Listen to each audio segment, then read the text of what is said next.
Another hacking scandal on this, what is expected to be the busiest shopping day of the year. Staples says more than 1 million of its customers' credit card information may have been stolen months ago. Staples is the nation's largest office supply retailer, and it's been investigating the breach since October, and it becomes the latest in a long list of retail stores to suffer a cyber attack. Michael Regan, editor-at-large for Bloomberg News, joins us with more. Michael, good morning. Good morning. How alarmed should we be as consumers at this point, and especially this week when everybody's going out and using their credit cards? Well, ultimately, when these things happen, the consumer is rarely on the hook for any of these charges. It's really the banks that have the most at stake. That said, obviously, the banks aren't going to catch every single fraudulent charge. So as a consumer, you really need to keep an eye on those statements, line by line, make sure that every charge there, you know what's going on. And don't be afraid to communicate with the credit card company if you think there's a problem.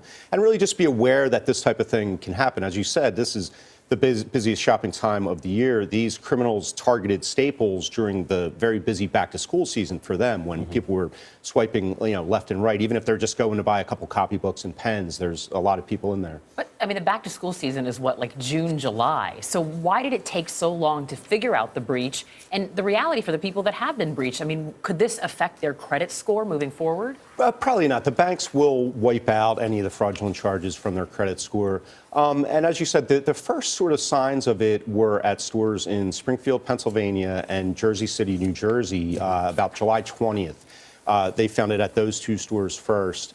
Then the investigation showed that around August 20th is when it spread likely to the rest of the stores, about 115 stores, 35 states, so really scattered all across the country, but very heavily focused in states like Pennsylvania, New York, Florida, California, the very heavily populated states.